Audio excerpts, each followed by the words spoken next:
वेत्तारं कर्मभूतां ज्ञातारं विश्वतत्त्वानां वन्दे तद्गुणलब्धये। देवादेव गद्यानाथ भगवान की जय, देवालोकनाथ भगवान, गोमकेश्वर पार्वती भगवान की जय, कल्पवती भगवान की जय। जिनको ध्वदासान नहीं निर्माणी माता जी, उनको आचार्य भगवान की जय, उमा स्वामी आचार्य भगवान की जय, सौंदभद्र आचार्य भगवान की जय, कुलपाद आचार्य भगवान की जय, असलंका आचार्य भगवान की जय, ऋषि सजगे प्रमाचार्य चक्रवर्ती आचार्य सांसागर जी महाराज की जय, सत्यटी पठारी आचार्य सुमन गुरुवर श्री धर्म सागर जी महाराज की जय, मम शिक्षा ज्ञान शिरोमणि आचार्य श्री सागर जी महाराज की जय। तीन कमनों करूँगा।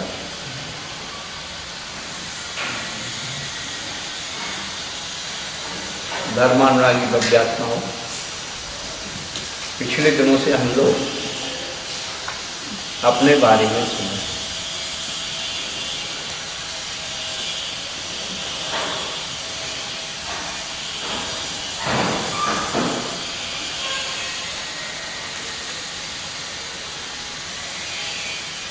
हमारा स्वयं का परिचय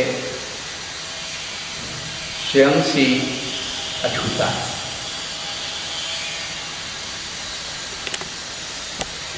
तत्वार्थ सूत्र एक ऐसा ग्रंथ है जो हमें हमारा परिचय बताता है। हम क्या हैं ये मौसूद, हमें क्या होना चाहिए ये विचार।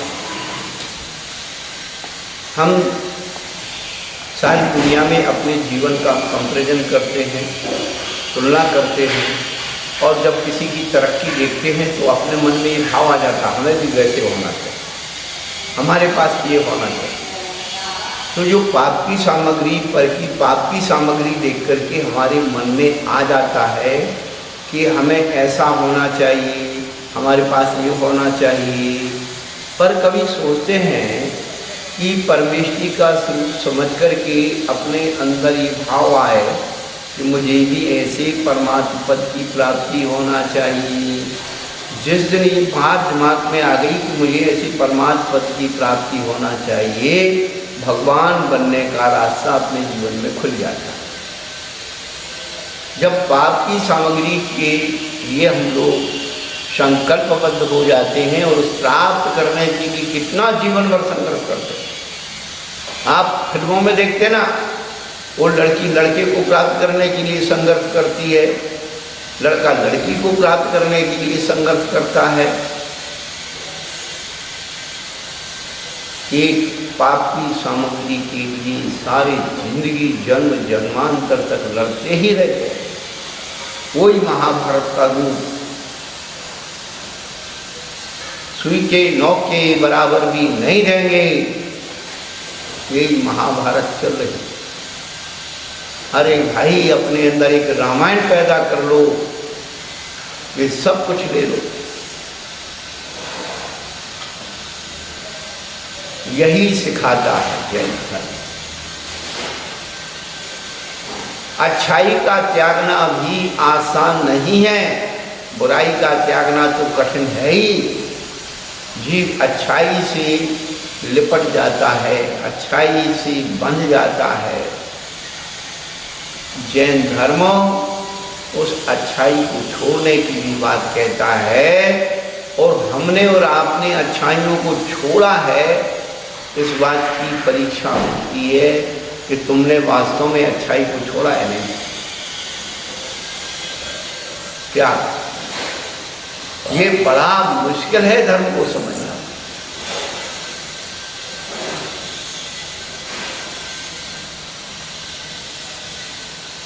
जैन धर्म बुराई को छोड़ने के बाद अच्छाई की छोड़ने की बात भी करता है, पाप को छोड़ने के बाद पुण्य को छोड़ने की भी बात करता है। यही एक जैन धर्म की विशेषता है। संसार के धर्म तो आपको अच्छाई से बांधे रखेंगे और बस उसकी माला पहनाते रहेंगे, दोसाला डालते रहेंगे, बस हो गया, को फूल करके मोटा होता रहेगा, मेरी इतनी प्रशंसा होगी, मैं इतना महान हूँ। ये नहीं, जैन धर्म तो सिर्फ पर ही ऊपर ले जाता है।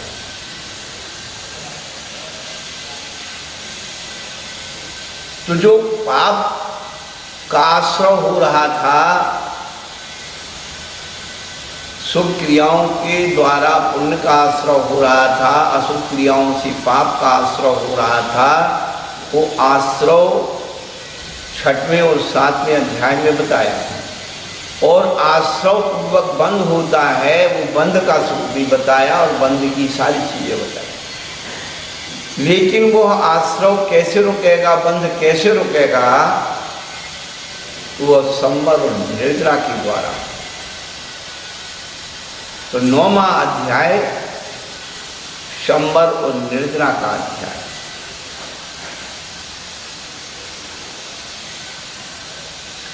गुप्ती समिति धर्मानुप्रेक्षा परिचय चारित्र, आश्रय निरोधा संवरा पहला सूत्र है, और वह है गुप्ती समिति धर्म अनुप्रेक्षा परिचय की और चारित्र के द्वारा होता है।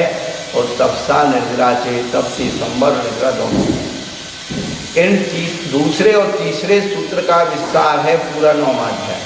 पहले तो ये समझ लेना। तो दूसरे सूत्र में पहले गुप्ती आई, तो संवर योग ने गुरु गुप्ती, फिर समिति आई तो 5 समिति के नाम दिए, ईर्या भाषेषणा दान इच्छुकोत्सर्गा समितिया। फिर 10 धर्म आए, 10 धर्मों का स्वरूप बताया। फिर अनुप्रेक्षा आई, 12 अनुप्रेक्षा, 12 भावनाएं। उसके बाद अनुप्रेक्षा के बाद 22 परिचय आए। अब 22 परिचय क्षुधार्थ सत्पाशा, ये क्या है? ये है कि तुमने अच्छाई को छोड़ा है। क्या? तुमने वास्तव में अच्छाई को छोड़ा है, तो अब कितना तुम्हारा अच्छाई के प्रति आकर्षण रह गया, इस बात का बोध कराने वाला ये परिचय है। आपसे किसी ने कहा नहीं था कि उपवास करो, और आपने अच्छाई को छोड़ा, उपवास को छोड़ा। अब आप उसका अल्टरनेट ढूंढ रहे हैं, तो अब समझ लेना कि अभी अपने उपवास नहीं किया, सदा को नहीं जीता। पानी छोड़ दिया, प्यास लग रही है, परिचय है, पिपासा परिचय। तो उस भूख प्यास को कैसे अपने अंदर सहन करें, और सहन करके जो शांति का आविर्भाव होता है उसी परिचय जय कहते हैं। क्या? पहले तो युद्ध करो, युद्ध में यदि आप भूख प्यास से जीत गए तो आप परिचय जय हो गए, और भूख प्यास आपसे जीत गई तो हथियार डर गए। बस इतनी सी बात है। अपन तत्वार सूत्र पढ़ते रहते हैं और पढ़ेंगे भी, सुनेंगे भी, बहुत सुनाने वाले पढ़ाने वाले हैं, लेकिन अनुभव चाहिए भैया कि जब प्यास लगती है और आपने त्यागा भी नहीं है और प्यास लगती है, उसको सहन करते हो तो अकाम निर्जरा में जाती है। मजबूरी में सहन करना वो मजदूरी है, मजबूरी में सहन करना वो मजदूरी है, और जानबूझ करके सहन करना ये मजदूरी नहीं है, मालिक है। हम अपनी इंद्रियों के मालिक हैं।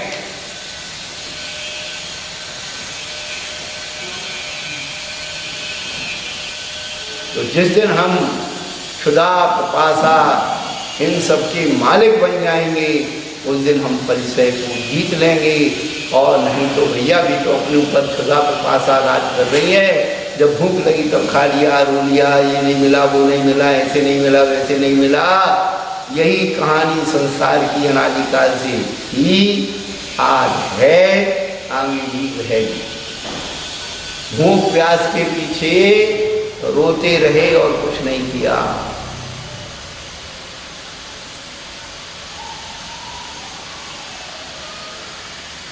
क्षुत पिपासा शीत उष्ण, क्या बात है, क्या गर्मी। देखो पंखी चला चला के बैठे सब। अरे परिचय जाए तो कम से कम अनुभव तो करो, है। सर्दी के दिन में दुनिया भर के पहन लिए ऊपर से नीचे तक, गर्मी में सब बढ़िया बढ़िया हिसाब किताब लगा रहे हो। कब जीवन में सर्दी गर्मी को सहन करने की क्षमता पैदा होगी। धन्य वे मुनिराज जो शीतकाल में सरोवर के किनारे अपनी आत्मा की साधना करते हैं, ग्रीष्म काल में पर्वतों के ऊपर अपनी साधना करते हैं। अरे वर्तमान पंचम काल में कुंदकुंदाचार्य भगवान कह गए कि भैया पहाड़ पे मत जाना, जंगल में मत जाना, नदी सरोवर के किनारे मत जाना, कम से कम जिनालय में बैठ करके, संत निवास में बैठ करके अपनी आत्मा की साधना तो कर सकते। सहन करने की आदत आना चाहिए। एक मजबूरी में फुटपाथ पर पड़ा हुआ व्यक्ति मजबूरी में सहन करता है भूख को, प्यास को, सर्दी को, गर्मी को, और एक सब कुछ संपन्नता होते हुए उसे एक तरफ रख करके इस भोजन को देखता है और हंसता है, देख मैंने तुझे खूब खिलाया, तेरी खूब प्रशंसा की, तेरे को खूब, तेरे पीछे मेरी कितनी लड़ाई हुई, अब मेरे लिए इतनी ज़रूरत नहीं है, केवल 9 कर्म जो है शरीर को सुरक्षित करने के लिए है, और मेरे पास इतनी क्षमता है, देखो मैं 2 दिन तक तुम्हारे लिए नहीं खाऊं तो मैं मर नहीं जाऊंगा। नरकों में कहाँ रखा है वो भोजन पानी, फिर भी नहीं मरते वो, हम कैसे मर जाएंगे। ऐसे आत्मीय संबोधन से, आत्म जागृति से अपने आप को जागृत करता है, तब वो क्षुधा प्रसा शीत उष्ण परिचय सहन होता। ऐसे नहीं होता कि जबरदस्ती बैठ गए धूप में और आंख बंद कर दी सो हो गया। नहीं भैया, ऐसे तो संसार में बहुत लोग हैं क्षुधा तृषा को सहन करने वाली, ख्याति लजो ख्याति लाभ पूजा आदि चाहे दरी विविध देहदाह, ख्याति लाभ पूजा के लिए नाना प्रकार के उपक्रम करते हैं, वो नहीं।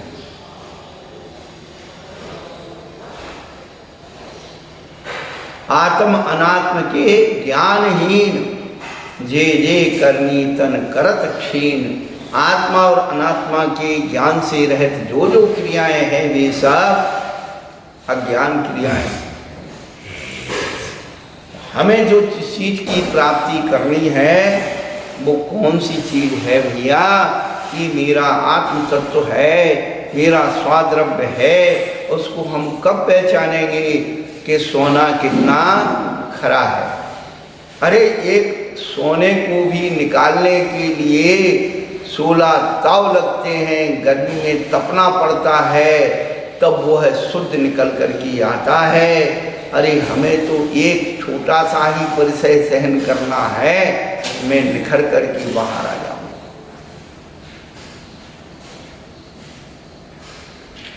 कोई भी चीज कीमती कब बनती है, बिना उत्सर्ग परिचय किए, बिना ठुके पिटे वह कभी कीमती नहीं बन पाती है। जब एक अचेतन द्रव्य भी बिना ठुके पिटे कीमती नहीं बन पाता है, भैया अपन चेतन है, कुछ तो अपन को सहन करना। तो पिछले दिनों में जो 22 परीक्षों की बात चल रही है, क्षुधा पिपासा शीत उष्ण, ये अपन तो जानते हैं कैसे होते हैं। तो एक एक करके पूज्यपाद आचार्य ने जो स्वरूप बतलाया है, कैसी गर्मी होती है, पहले उस गर्मी की चरम सीमा तक, ठंडी कैसी होती है और ठंडी की चरम सीमा तक वर्णन किया है। आप लोग तो हम बार बार कहते हैं कि जीवन में ठंडी और गर्मी का अनुभव करना हो तो मुनिराज को पौष माघ के महीने में 1 महीने अपने परिवार को लेकर के, कोई नौकर चाकर नहीं होना चाहिए, अपने परिवार को लेकर के और चौका लगाओ, बिहार कराओ, पता लगती सर्दी क्या होती है। रोज अज्ञात स्थान पर जाते हैं, अपरिचित स्थान पर जाते हैं, कैसे स्थान मिलते हैं, कैसे सोना पड़ता है, कैसे रहना पड़ता है? अरे बढ़िया आश्रम में रह रहे हैं महाराज, हम तो आश्रम में रहेंगे, आश्रम में ले लो, आश्रम में एसी लगा के रहोगे। इस सब साधुओं को बिगाड़ दिया तुम लोगों ने, आश्रम बना बना के बिहार कराओ उनका। हमारे महाराज तकलीफ नहीं उठाए। अरे तो महाराज तकलीफ नहीं उठाए, तुम्हें तकलीफ उठाना पड़ेगी, बिहार करोगे तो चौका ले जाना पड़ेगा। गर्मी के दिन में अप्रैल मई की जो है गर्मी में आप थोड़ा बिहार करके संघ का बिहार कराओ, पता लगेगी गर्मी क्या होती है, गर्मी परिचय क्या होता है। एसी में बैठी वो महाराज ऐसा करते हैं, वो महाराज वैसा करते हैं, वो भैया भी महाराज आए कहाँ से? तुम्हारे घर से तो आए, अलग से टप दे आसमान से है। इस शरीर को सुख दे दे करके आचार्य क्या कहते हैं? अदुक्तम भावतम ज्ञानम शीते दुख सन्निधौ तस्मात् यथा वलय दुःखैरात्मानं भावयेत् मुनि। हे साधु, सुखिया जीवन में किया गया तत्व का अभ्यास दुख आने पर पलायमान हो जाता है, इसलिए यथा वलय दुःखैरात्मानं, यथा संभव उस दुख को सहन करके आत्मा की भावना कर, उस दुख को सहन करना ही तो परिचय जय है, कहीं अलग से ऊपर से थोड़ी टपक रहा। तो कहने का अभिप्राय तो यही है कि भैया अपने आप को तैयार रखो, भूख के लिए, प्यास के लिए, सर्दी के लिए, गर्मी के लिए। और भूख प्यास सर्दी गर्मी सहन हो गई तो कहते भैया आ जाओ धन समर्षण, क्या मजा आता है। हाथ पैर बिना ढोलक मंजीरे के कीर्तन करते हैं, डांस है, एक्सरसाइज होती है।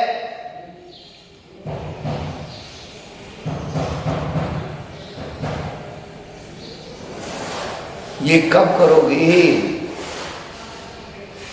कितनी बढ़िया बात लिखते हैं मंगत राय जी और दौलत राम जी।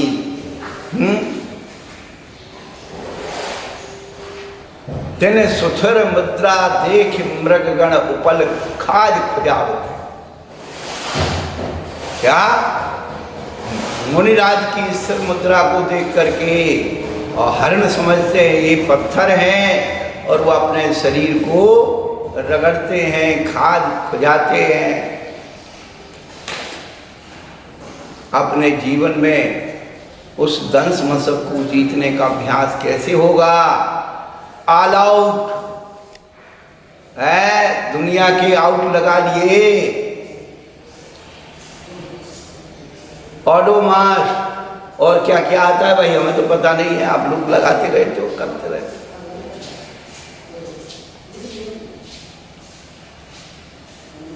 कितनी जलन जहाँ मच्छर खा लेता है, खटमन खा लेता है, बिच्छू खा लेता है, शरीर में जलन दाह उत्पन्न होती है। ऐसी दंश मशक की पीड़ा को कैसे सहन किया जाता है?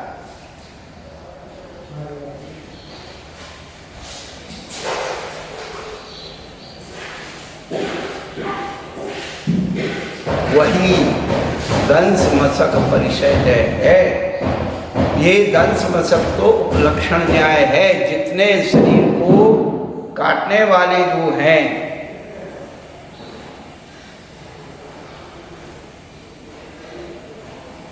मच्छर है, मक्खी है, पिस्सू है, छोटी मक्खी है, खटमल है, कीट है, चींटी, बिच्छू आदि, ये सब उसके अंदर आते हैं। तो इनके द्वारा की गई बाधा को बिना प्रतिकार किए सहन करना मन वचन काज से उन्हें बाधा नहीं पहुंचाता है। क्या बात है।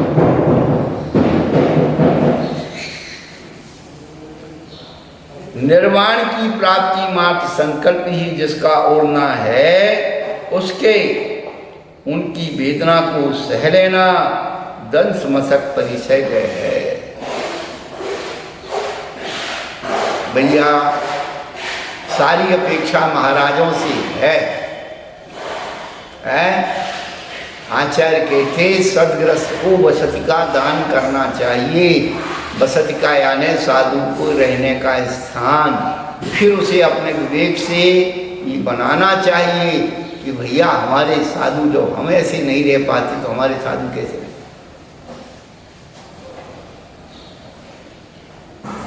ये सब कैसे उत्पन्न होते जीव जंतु? तुम्हारी गंदगी से उत्पन्न होते।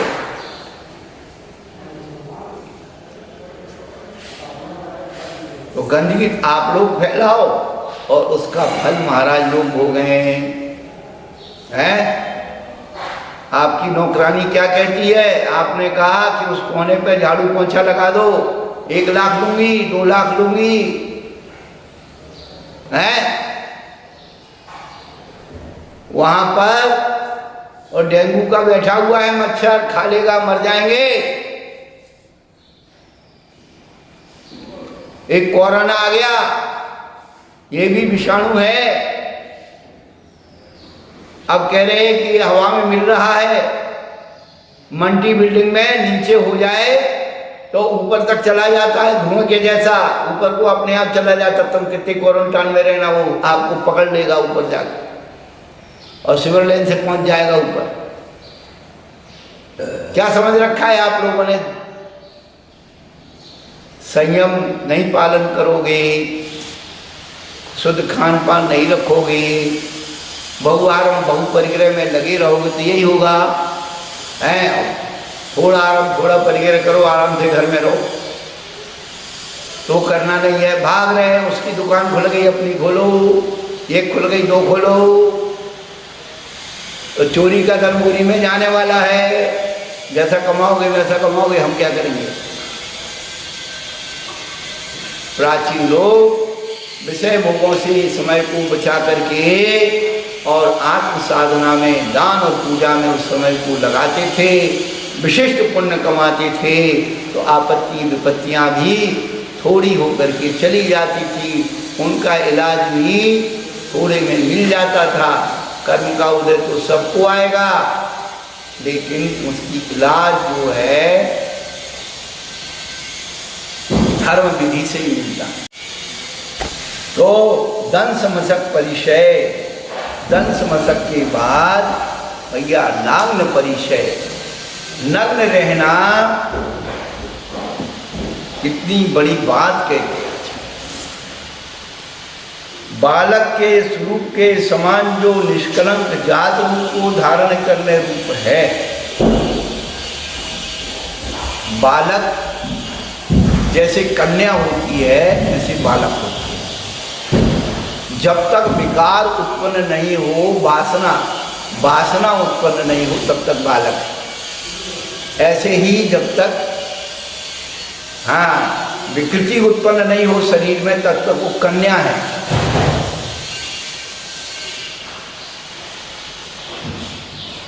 तो बालक जो है यथाजात रूप निर्विकार रहता है, उसे वासना का कोई आभास नहीं होता, वो बालक होता है। तो जिसका याचना करने से प्राप्त होना अशक्य है,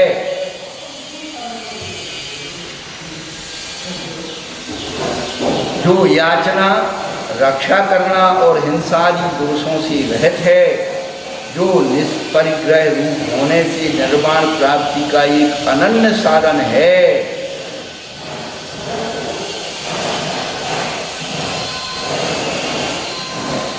और मूल टीका से कुछ हिंदी अर्थ छूट गया है पंडित जी से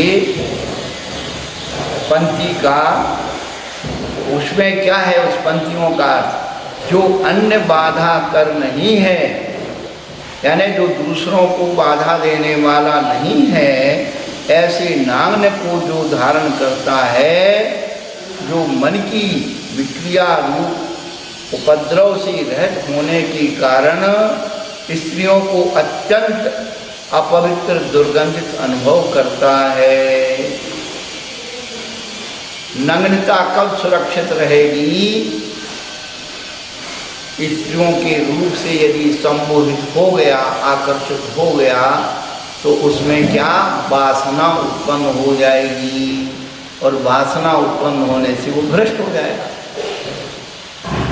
तो जब वह स्त्रियों के आकर्षण से अपने आप को बचा के रखेगा तो उसकी नग्नता सुरक्षित रहेगी।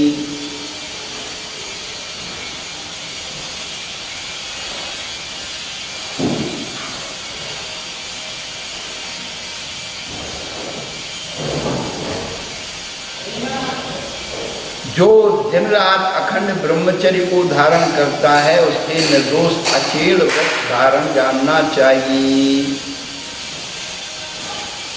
और वही नग्न परिसह, नग्नता का परिसह सहन करना, इसका जो विशेषण है कि याचना करने पर भी अत्यंत दुर्लभ,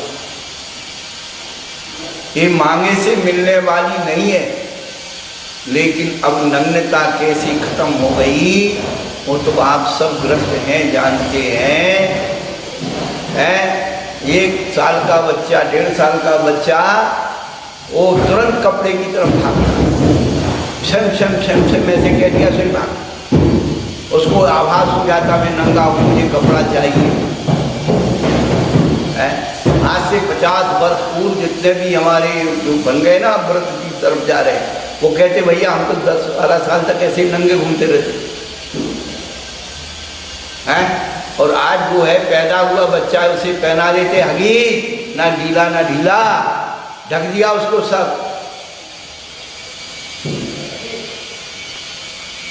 प्रकृति के साथ उसे जीना सीखना चाहिए, प्रकृति के साथ उसे जिलाना चाहिए। नग्नता में सर्दी गर्मी दंश मशक सब सहन होता है। ये कपड़े बचपन से ही बच्चों को लाद दिए जाते हैं, इसलिए उनके शरीर में सहन करने की क्षमता खत्म।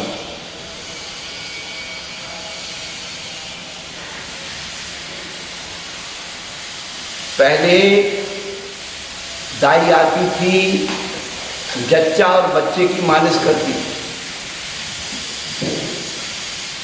फिर दाई आना बंद हो गई तो माँ ही उस बच्चे की मालिश करती थी, धूप में रखती थी, तो उसका शरीर मजबूत रहता। जितने भी किसान हैं, निम्न वर्ग के लोग हैं, उनके ऐसे कौन से साधन हैं, और प्रकृति ऐसे ही उनके शरीर में मजबूती है, सर्दी गर्मी को सहन करने की मजबूती। किसान क्यों मजबूत होता है? सर्दी गर्मी में खेत में काम करता है तो उसे अभ्यास हो जाता है। और आपके बच्चे को यदि थोड़ी सी गर्मी लग जाए तो कहते हो नहीं बहुत गर्मी है साहब, एसी में चलो, पंखे में चलो। और गरीब बेचारे खेत खलिहान में पड़े होते, कौन सी एसी रखे, कौन से पंखे रखे, बात है। थोड़ी सी छाया देख ली, एक कपड़ा तान दिया, उसी में उनकी छाया हो गई, उसी में सब काम हो।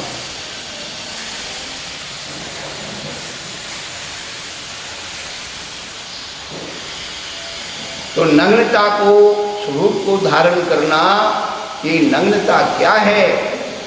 कि नग्नता अनंत भगवान की मुद्रा है। ये आज और अभी की नहीं है, अनादि काल से है, अनंत काल तक रहेगी। नग्नता के बगैर मोक्ष होने वाला नहीं है। आचार्य बार बार कह रहे हैं कि नग्नता क्या है? मोक्ष प्राप्ति का अनन्य साधन है।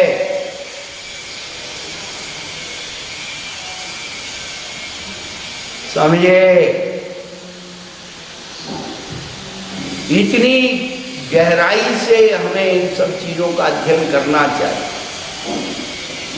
नित्य प्रतिदिन भावना करना चाहिए कि ऐसा दिगंबर रूप मुझे कब प्राप्त हो।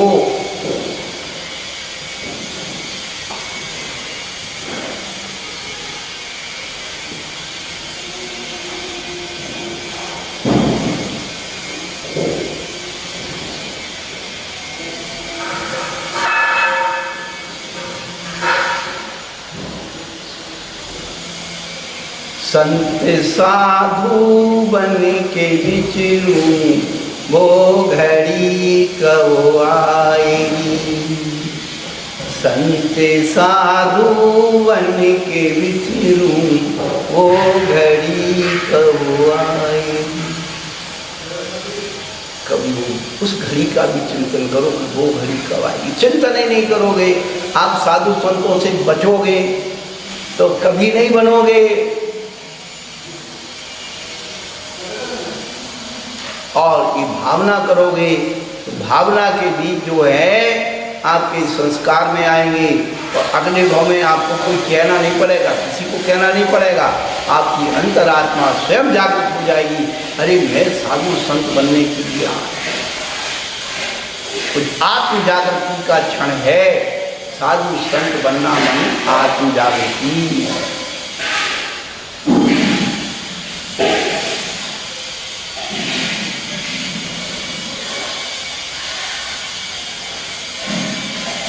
ये नग्नता जो है ये साधारण चीज नहीं है, ये कोई कृत्रिम चीज नहीं है, ये अनादिकाल की मोहर है, अष्टम मुक्ति की मोहर, अष्टम पंच परमेशी का स्वरूप हमेशा दिगंबर रूप ही है। इसलिए हम ये देखते हैं कि हजारों हजारों वर्ष प्राचीन मूर्तियां दिगंबर रूप की मूर्ति हैं। ये कोई कृत्रिम रूप नहीं है, आज और अभी के लिए नहीं है। जब तक मोक्ष की प्राप्ति नहीं हुई है तब तक ये रूप हमारे लिए प्राप्त होना चाहिए। ऐसे भाव अंदर से आना चाहिए। बार बार आप लोग को कहते हैं, अब ये स्वामी जी देख रहे हैं, हम उनसे कहे स्वामी जी आप महाराज बन जाइए। स्वामी जी कहेंगे महाराज जी हमारा इतना पुण्य नहीं है, हमारा भी इतना पुण्य नहीं आया है, वे अपने पुण्य के लिए करेंगे। ये पुण्य क्या है? वो भावना ही तो वो पुण्य है कि आपने ये भावना भाई, साधु बनने की भावना भाई, तो हम साधु बन गए, हमने भाई तो हम बन गए। अब आप भाव तो आप बन जाओगे। आप तो कहते हैं हम तो यहाँ आराम है महाराज, इसमें हम प्रभाव ना कर रहे हैं धर्म की, इधर जा रहे हैं, उधर जहाँ आप नहीं जा सकते हैं वहाँ हम जा रहे हैं, जो आप नहीं कर सकते वो हम कर रहे हैं। तो भैया अच्छी बात है, करो, लेकिन भावना तो रखो कि हम इस बगैर जो है अपनी समाधि को नहीं छोड़ेंगे, दिगंबर रूप बन करके ही अपने इस पर्याय को छोड़ेंगे, तब ये पर्याय की सार्थकता। ये तो ठीक है, एक मध्यम मार्ग है, एक बीच का मार्ग है कि भाई प्रभावना के लिए आप लोगों को जब ये दिगंबर रूप मिलना बंद हो गया तो भैया आपको जवाबदारी धर्म की, संस्कृति की, समाज की सौंप दी है।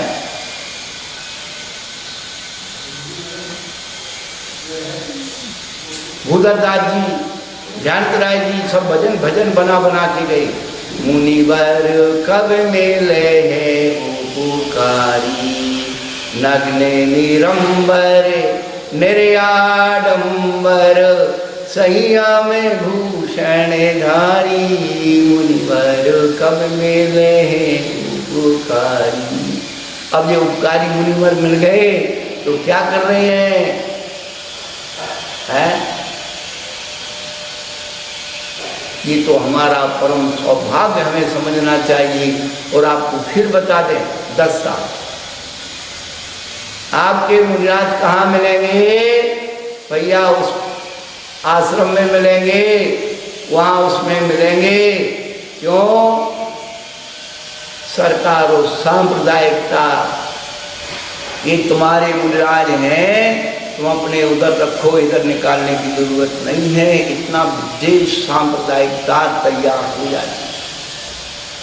ये तो हमारे चारित्र प्रवृत्ति आचार्य शांत सागर महाराज ने इस दिगंबर मुद्रा का जो रूप दिखाया, नग्न परिचय सहन करके, और पूरे पूर्व भारत में गए, वहाँ पर शिखर दी गई, शिखर से फिर उधर आए, पश्चिम भारत उत्तर भारत में आए, तब ये लोगों को पता लगा कि हमारे दिगंबर रूप का साधन ऐसा होता है। हमारे परदादा बिना मुनि महाराज के दर्शन करते चले गए, किताब में पढ़ लिया, चित्र में देख लिया।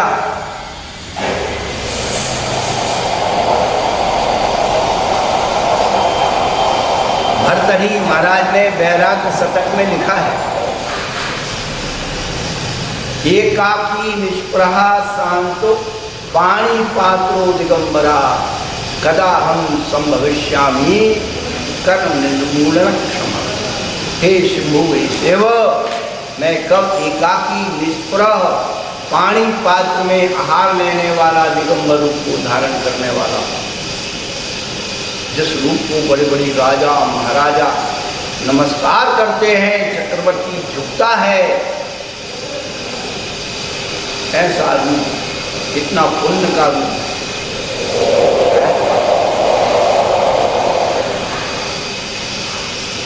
तो भैया ये परमेश्वरी का रूप, परमात्मा बनने का रूप, ये मनुष्य पर्याय साक्षात परमेश्वरी की पर्याय है। जैसे अनगढ़ पाषाण के अंदर मूर्ति छिपी होती है, अनावश्यक पत्थर को हटा दो तो मूर्ति का स्वरूप प्रकट हो जाता है, ऐसे ही अनावश्यक आवरण को हटा दें तो दिगंबर रूप प्रकट हो जाता है। आज नहीं तो कल इसकी जरूरत पड़ेगी, इसके बगैर कभी कल्याण होने वाला नहीं है। ऐसा नाम्न परिचय जय और उसके बाद अरति, जो संयत इंद्रियों के इष्ट विषय संबंध के प्रति निरुत्सुक हैं, जो गीत नृत्य और वादुत्र आदि से रहित शून्य घर देवकुल तरु कोटर और शिला गुफा आदि में स्वाध्याय ध्यान और भावना में लीन है, पहले देखे हुए सुने हुए अनुभव किए विषय भोगों की स्मरण, विषय भोग संबंधी कथा के श्रवण और काम सर्पवेश के लिए जिनका हृदय निक्षिद्र है, जो प्राणियों के ऊपर सदाकाल सदैव है, उनकी अरति परिचय जय जानना चाहिए।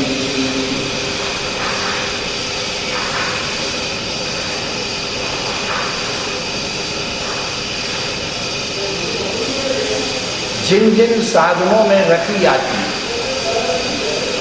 अब साधु बन गए और उन विषयों में आकर्षण नहीं होना। नृत्सुक कहा, नृत्सुक, उत्सुक कहते हैं जानने की इच्छा हो, आकर्षण हो।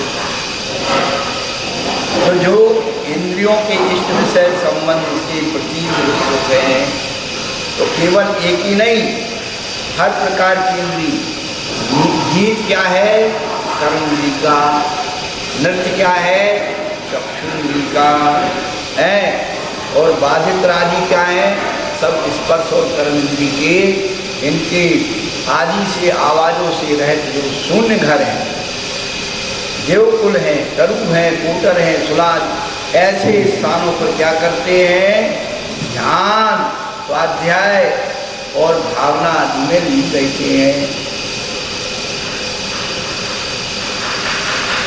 पर का स्पर्श बंद,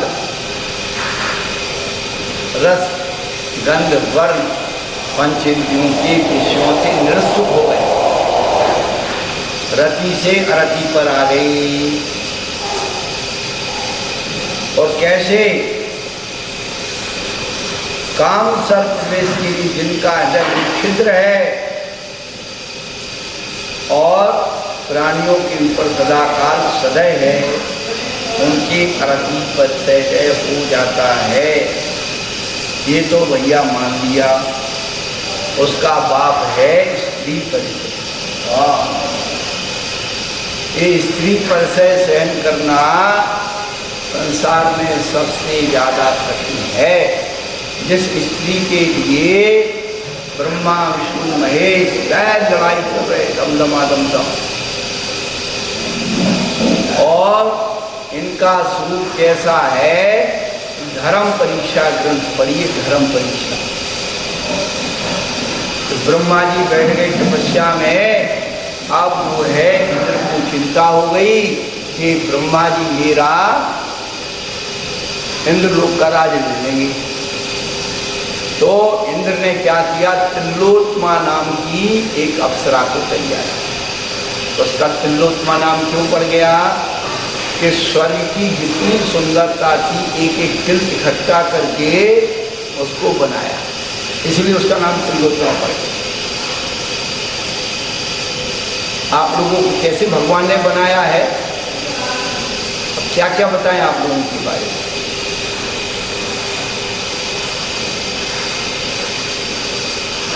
मोक्ष क्या है? स्त्री को जीतना और स्त्री से जीतना, उसका नाम मोक्ष है। और कोई मोक्ष नाम की चीज नहीं। स्त्री का मोह ही ये संसार का बंधन है, और जिन्होंने ये छोड़ दिया वही भगवान बन गया, और कोई भगवान बनने वाले नहीं। इसीलिए 3 अनियोग आपको विशेष बात बता दें। वर्तमान योग, करणान योग, चरण, ये तीनों योग मुक्ति को स्त्री कहते हैं, मोक्ष को स्त्री कहते हैं, मुक्ति कहते हैं, लक्ष्मी कहते हैं, फलाना कहते हैं। इतनी उपमाएं दे दी। एक दिन हम चिंतन कर रहे कि क्या किया भगवान ने। तो संसार में स्त्री सुख के प्रति ये जीव सबसे ज्यादा आकर्षित होता है। तो उसको उपमा दे करके कि भाई ये तू हार चांद की स्त्री से आकर्षित हो रहा है, तू इसको छोड़, तू मुक्ति स्त्री से प्रेम कर। मुक्ति भी स्त्री है। तो चूंकि संसारी जीव का स्त्री सुख अनुभूत है,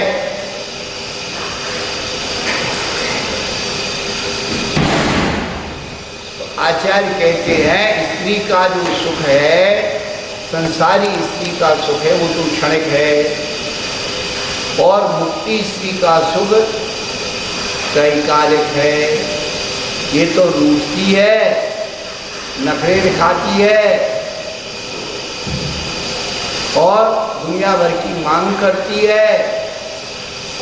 क्या है?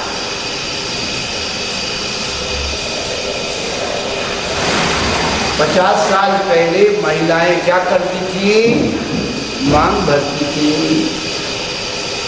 अब महिलाओं ने मांग भरना छोड़ दिया, मांग करना शुरू कर दिया।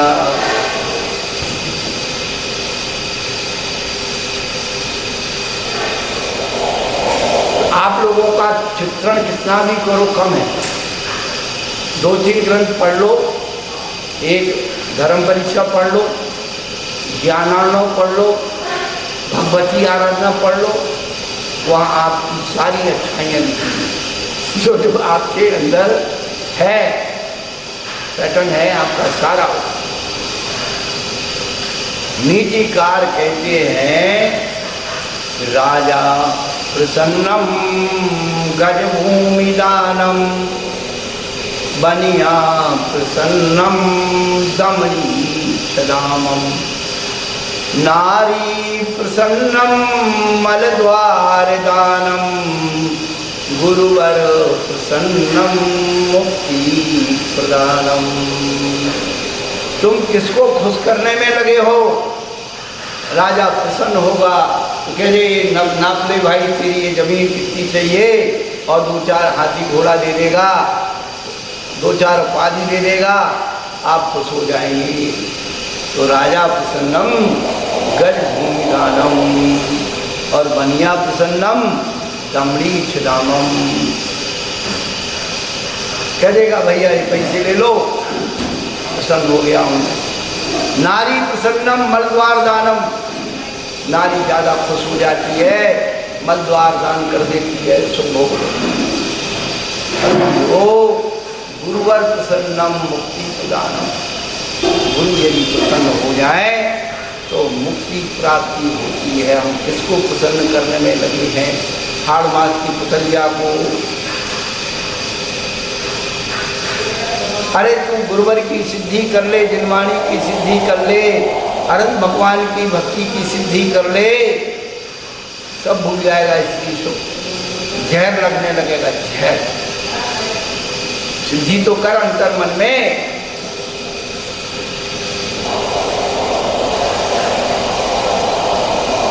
सुना जाता है कि जब ब्रह्मा जी ने सृष्टि की रचना की, तो आप तो समझते कोई चीज शुरुआत करें तो अंत भी होगी। तो ब्रह्मा जी से हमने पूछा, ब्रह्मा जी आप एक बात बताओ, आपने सबसे लास्ट में क्या चीज बनाई? तो ब्रह्मा जी कहने लगे सबसे लास्ट में मैंने स्त्री को बनाया, सबसे लास्ट में औरत को, नारी को बनाया, सबसे लास्ट में ब्रह्मा जी। मैं तो चतुर्चालाक, मैंने ब्रह्मा जी से फिर पूछा, ये बताओ ब्रह्मा जी आपने सबसे पहले स्त्री को क्यों नहीं बनाया, सबसे लास्ट में क्यों बनाया, पहले क्यों नहीं बनाया? ब्रह्मा जी कहने लगे भैया इसको पहले बना देता तो फिर संसार की कोई चीज नहीं बनने देती, किसी की जरूरत नहीं है। और यदि बनाने भी बैठ जाते तो सब में अपनी सराय देती, तो इसको ऐसे नहीं ऐसे बनाओ, इसको ऐसे नहीं ऐसे बनाओ, इसको ऐसे नहीं ऐसे बनाओ। आप उसकी बात मानते तो हमारा फार्मूला बिगड़ जाता, और उसकी बात नहीं मानते तो उसका फार्मूला बिगड़ जाता। क्या दाल भुला के बैठ जाती, उसको मनाते रहते और कोई काम नहीं करने देती, कोई काम नहीं करने देती। इसलिए ब्रह्मा जी ने बिल्कुल सब चीज बना दी, तब तैयार हो गई। आपने स्त्री को बनाया तो जितना मेडियल था बचा था, जो भी अच्छा बुरा बचा सब उसके अंदर डाल दिया। स्त्री में 3 अच्छाई डाली, बाकी सब बुराई है, ध्यान रखना। क्रिया में गुण 3 है और गुण भरे 1000, पुत्र जने भोजन पचे करे मंगलाचार। औरत में 3 गुण है, इन 3 गुण के कारण आदमी 1000 दुर्गुणों को सहन करता है। पहला तो पुत्र को जलती है, खुद को बढ़ाती है, पहला। दूसरा भोजन पचाती है, भोजन बना के खिलाती है परिवार को। अब जो स्त्री, जो नारी पुत्र को पैदा नहीं कर पाती, पूरे घर में उपेक्षित रहती है, वो स्वयं अपने अंदर गिलानी भाव महसूस करती है, मेरे बालक नहीं है। और जो भोजन नहीं बना पाती, केवल बातें बातें बनाती है आज की महिलाएं, है भोजन बनाने की जरूरत नहीं है, बाजार में मिल रहा है रेडीमेड, खाओ, फास्ट फूड खाओ, डबल रोटी खाओ, बिस्किट खाओ, पिज्जा खाओ, बर्गर खाओ, बनाना खाओ, ढक्का खाओ, यही है। दाल रोटी सब्जी उनके हाथ से नहीं बनती है, बूरा बनाना नहीं जानती, बूरा शक्कर का बूरा बनता है ना, गड्ढी तो बहुत दूर की बात, सब भूल गई। शक्कर को पीछे मिक्सी से रख दे, ये बुरा हो गया। अरे भाई बुरा तो बुरा होता है, सब और पुत्र जने भोजन पचे करे मंगलाचार। जब भी कोई मांगलिक कार्य होते हैं तो भाग्यवती महिला आइए, कलश उठाइए, घट यात्रा करिए, वेदी शुद्धि करिए, है। और सची इंद्राणी क्या भगवान को सबसे पहले लेने के लिए गर्भगृह में जा रही है सची बहन जी, सची इंद्राणी। आप सची नहीं तो शशि नहीं सची। तो मंगलाचार जितने भी लौकिक मंगल होते हैं उसमें भी उसको मांगलिक माना है। और ये 3 गुण उसमें नहीं हो तो बैठे रहो कोने में रुक गए, कोई नहीं पूछना बटे के भाव।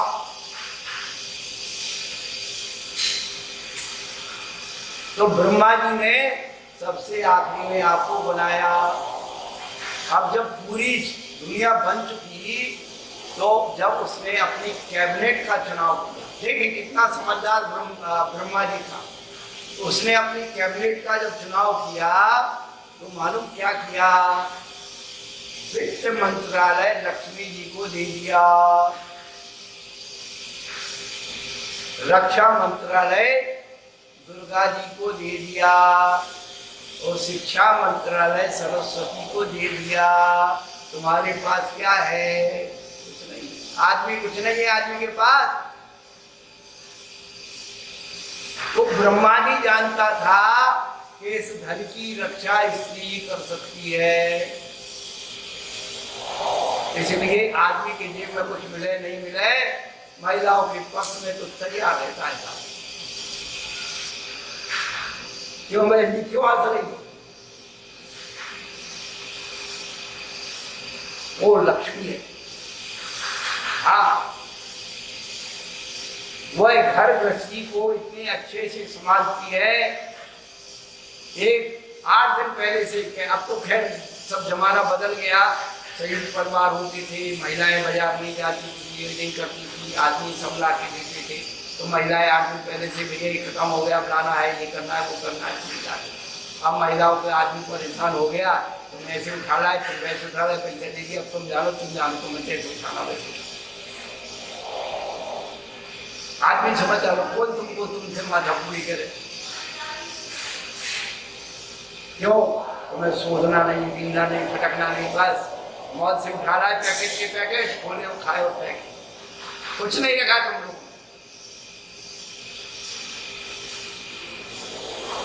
और शिक्षा मंत्रालय सरस्वती को दिया।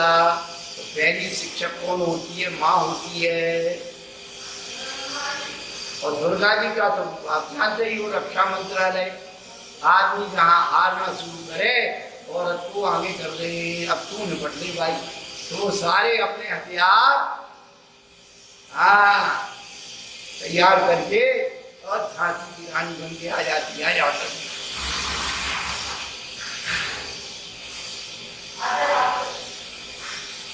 ये सब भैया एक औरत का साथ है, इसका ना कोई आदि है ना अंत है। जितना भी सुनाते रहो कम। इसलिए स्त्री परिषद है कैसे होता है, ये आचार्य मुझे लिखे गए हैं। बड़ा मुश्किल होता है इससे बचना, बड़ा मुश्किल होता है। कैसे वो दिखाती है, उसको बस में करना। भगवान भी हार गया, हम और तुम क्या चीज है, ऐसा उसके पास जादू करके आदमी को बस में कर देती। क्या? पत्थर की मूर्ति पर मुनरार कान में एक मंत्र पढ़ते हैं, उसको क्या कहते हैं? सूर्य मंत्र, सूर्य मंत्र। और महिला के पास एक दूसरा मंत्र होता है। पत्थर की मूर्ति पर सूर्य मंत्र पढ़ा, सूर्य मंत्र पढ़ा तो वह मूर्ति परमात्मा बन जाती है। और महिला ने आदमी के कान में, पति के कान में सूर्य मंत्र पढ़ दिया तो परमेश्वर बन जाता है। सूर्य मंत्र, सूर्य माने अंधा, वो कान में अंधा होने का मंत्र पढ़ देती, आदमी को अंधा कर देती। फिर वही औरत दिखती है, उसी की बात दिखती है, ना माँ बाप दिखते हैं, ना भाई बहन दिखते हैं, ना कोई और दिखता है, उसी के कहने में हो जाती है आत्मा, तो बर्बाद हो जाती है। तो इसकी तो कोई कथा आदि अंत नहीं है, अनादिकाल से है। लेकिन आचार्य कहते हैं कि तुम इन सब से बच के आ गए, सर्दी से, भूख से, प्यास से, सर्दी से, गर्मी से, दर्द से नंग भी बन गए और तुम्हें कोई इंद्रियों के विषय भी लुभा नहीं पाए। लेकिन वो है स्त्री तुम्हारे ऊपर कैसे डोरा डालेगी, वशीकरण करेगी, बुझाएगी, उसका तो भगवान ही मालिक है भैया।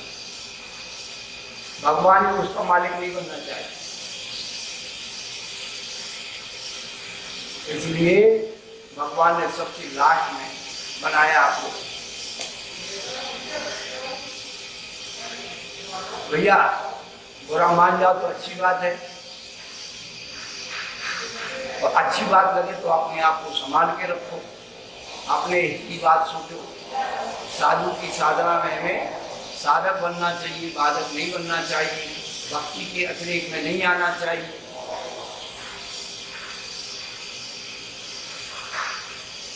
यही कल्याणकारी आचार्य ने बताया है। तो स्त्री परिचय में आचार्य ने बहुत अच्छा वर्णन किया है कि एकांत ऐसे बगीचा और वन आदि स्थानों में नवमोहन, मद विभ्रम और मदरापान से प्रमत्त युक्तियों के द्वारा बाधा पहुंचाने पर कछुए के समान जिसने इंद्री और हृदय को विकार से रोक दिया है, जिसने मंद मुस्कान, कोमल संभाषण, तुच्छी नजरों से देखना, हंसना, मन भरी धीमी चाल से चलना और काम बाढ़ मारना आदि को विफल कर दिया है, उसकी स्त्री बाधा परिचय है जानना चाहिए। ये तो भैया ये कहानी तो बहुत लंबी चौड़ी है, लेकिन बहुत मुश्किल है। मुश्किल नहीं है, बहुत सरल है। हमारे बड़े बड़े जो है सदग्रस्त क्या सेठ सुदर्शन का चरित्र है? रानी रीझ गई,